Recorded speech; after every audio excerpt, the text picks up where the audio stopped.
Charles Coffey et sa famille habitaient dans une des villes du centre de la Côte d'Ivoire.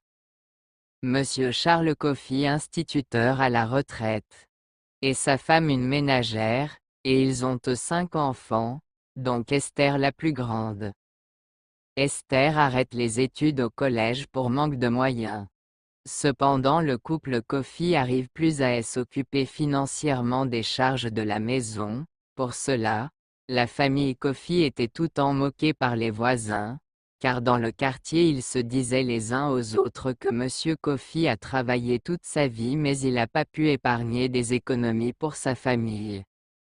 Et pas même un centime, parce qu'il passait son temps à courir derrière les jeunes filles pendant sa fonction. Et voilà maintenant ses enfants ne vont plus à l'école, il arrive même pas à avoir 2 repas dans la journée. Et toute la ville en parlait.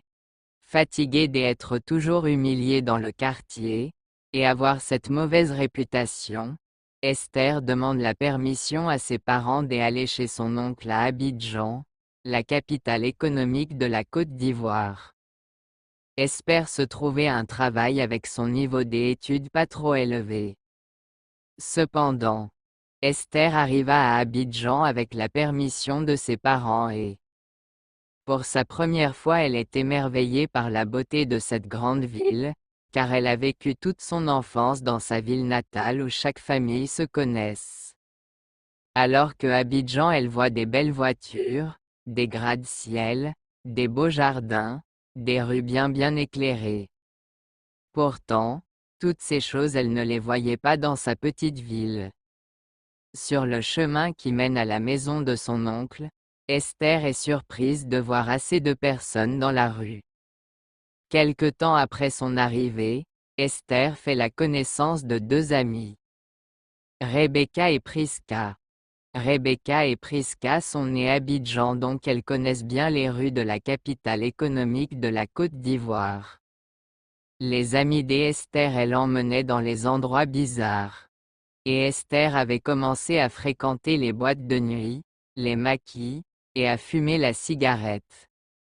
Elle avait même oublié son projet de se chercher un travail et aider ses parents qui sont restés, dans la petite ville du centre de la Côte d'Ivoire. Et Esther n'écoute plus ni ses parents, ni son oncle. Jusqu'au jour Esther tomba gravement malade et aucun traitement ne pouvait la soulager. Alors elle décide de donner sa vie à Christ le Sauveur du monde, mais hélas la maladie a eu raison et emporté Esther, mais son âme est sauvée. Car il est écrit dans la Sainte Bible. Il n'y a donc maintenant aucune condamnation pour ceux qui sont en Jésus-Christ. Romains 8 verset 1.